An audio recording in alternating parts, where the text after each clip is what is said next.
Hello friends, welcome to Sakthi special. இன்றைக்கி நம்ம வெண்டைக்காய் குழம்பு எப்படி பண்ணுறதுன்னு பார்க்கலாம்.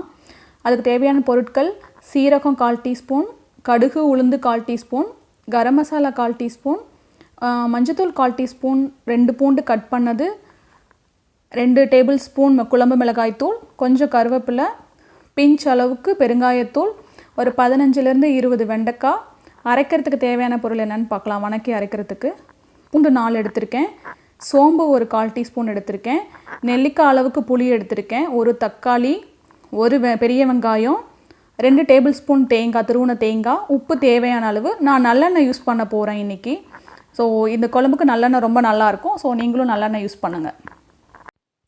ஒரு பேன் எடுத்து அதில் கொஞ்சம் எண்ணெய் ஊற்றி காய வச்சுக்கலாம். வதக்கி அரைக்கிறதுக்கு நம்ம இப்போது பண்ண போகிறோம். எண்ணெய் நல்லா காஞ்சிருச்சு. நம்ம ஃபஸ்ட் வந்து சோம்பு போட்டுக்கலாம். சோம்பு எண்ணெயில் போட்டு நல்லா பொரிஞ்சதுக்கப்புறம் நான் 3லேருந்து ஒரு 4 பூண்டு உரித்து கட் பண்ணி வச்சுருக்கேன். அதை நம்ம சேர்த்துக்கலாம் இப்போது. அது நல்லா பார்த்திங்கன்னா பூண்டு வாசம் நல்லா பச்சை வாசனை போயிட்டு ஒரு மாதிரி ஃப்ளேவர் வரும். அது வர வரைக்கும் நம்ம போட்டு நல்லா வறுத்து எடுத்துக்கலாம். தீய விடாமல் எடுத்துக்கணும். பூண்டு இப்போ நல்லா வதங்கிடுச்சு. இது வதங்கினதுக்கப்புறம் தான் நம்ம வெங்காயம் சேர்க்கணும்னு சொல்லியிருந்தேன் இல்லையா. இப்போ நம்ம கட் பண்ண வெங்காயத்தை சேர்த்துக்க போகிறோம். இந்த பெரிய வெங்காயம் நான் 1 போட்டிருக்கேன், மீடியம் சைஸ் தான் போட்டிருக்கேன். இதை நல்லா நம்ம வதக்கிப்போம். ஃபஸ்ட்டு நான் வெங்காயம் வதங்கிறதுக்காக கொஞ்சம் 1/4 டீஸ்பூன் உப்பு சேர்த்துக்கிறேன். இதை சேர்த்து நல்லா மிக்ஸ் பண்ணி விடுறேன். இது வதக்கினதுக்கப்புறம் தான் நம்ம தக்காளி சேர்க்க போகிறோம். வெங்காயம் நல்லா வதக்கிடுச்சு. இப்போ நம்ம கட் பண்ணி வச்சுருக்க தக்காளியை சேர்த்துக்கலாம். தக்காளியை சேர்த்து நல்லா மிக்ஸ் பண்ணி விட்டுக்கலாம். அப்போ தான் சீக்கிரம் வேகும். வெங்காயம் தக்காளிலாம் நல்லா வதங்கிருச்சு. இப்போ பார்த்திங்கன்னா நம்ம துருவி வச்சுருக்க 2 டேபிள் ஸ்பூன் தேங்காய் போட்டு நல்லா மிக்ஸ் பண்ணி விட்டுக்கலாம். அது அந்த பச்சை வாசனை இதாகிற வரைக்கும் நம்ம மிக்ஸ் பண்ணி விட்டுட்டு அதுக்கப்புறமா நம்ம புளி சேர்த்துக்கலாம். வெங்காயம் தக்காளி தேங்காய் எல்லாம் வதங்கிடுச்சு. இப்போ நம்ம அந்த எடுத்து வச்சுருக்க புளியை சேர்த்து நல்லா மிக்ஸ் பண்ணி விடுவோம். அது நல்லா மிக்ஸ் பண்ணி விட்டால் தான் அந்த புளி ஒரு மாதிரி மெல்ட் ஆகும். நம்ம போட்ட புளி நல்லா மெல்ட் ஆகிடுச்சு. இப்போ இதை எடுத்து ஆற வச்சு நம்ம அரைச்சி எடுத்து வச்சுக்கலாம். நம்ம இன்னொரு பேன் எடுத்துகிட்டு அதில் மறுபடியும் ஒரு 2 டேபிள் ஸ்பூன் ஆயில் ஊற்றிட்டு நம்ம வெண்டைக்காய் இப்போ வதக்கி எடுத்து வச்சுக்க போகிறோம். எண்ணெய் காஞ்சிருச்சு. இப்போ நம்ம கட் பண்ணி வச்சுருக்க வெண்டைக்காயை போட்டுக்கலாம். இதை நல்லா மிக்ஸ் பண்ணி எடுத்துக்கலாம். அதாவது பார்த்திங்கன்னா இது நம்ம தீய விடாமல் ஒரு 50 to 60% வெந்தாலே போதும்.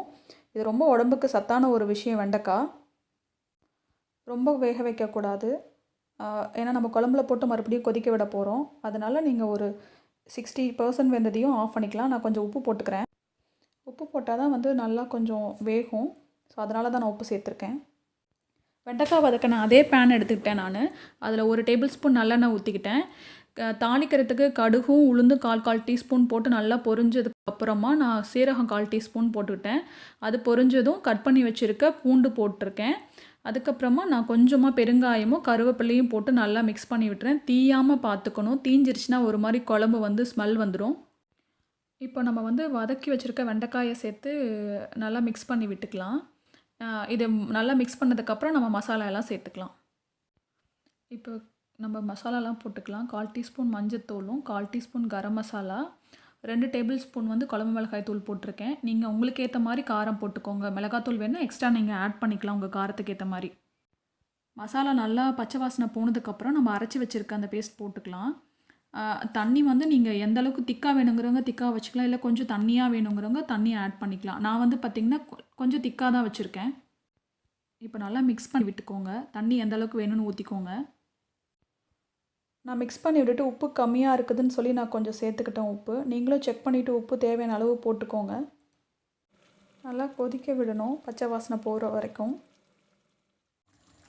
நல்லா கொதிக்க ஆரம்பிச்சிருச்சு. இப்போ குழம்பு நம்ம சிம்மில் வச்சுக்கலாம். வெண்டைக்காவும் நல்லா வெந்துருச்சு. சிம்மில் வச்சு கொஞ்சம் நேரம் கொதிக்க விடுவோம். அப்போ தான் அந்த எண்ணெய் சைடில் பார்த்திங்கன்னா எவாப்ரேட்டே வரும். அப்போ தான் நல்லா டேஸ்ட்டாக இருக்கும் குழம்பு. குழம்பு நல்லா கொதித்து எண்ணெயும் சைடில் வர ஆரம்பிச்சிருச்சு. எவாப்ரேட் ஆகிட்டு வெண்டைக்காவும் கரெக்டாக வெந்திருக்கு, கொலன்னு ஆகாமல். அதுக்காக தான் 50 to 60% நான் வதக்க சொன்னேன். இப்போ பார்த்திங்கன்னா கரெக்டான ஸ்டேஜாக வெண்டைக்காய் வெந்திருக்கு, குழம்பு நல்லா வந்திருக்கு. வெண்டைக்காய் குழம்பு ரெடி ஆகிடுச்சு. இப்போ நம்ம சர்விங் பவுலில் மாற்றிக்கலாம்.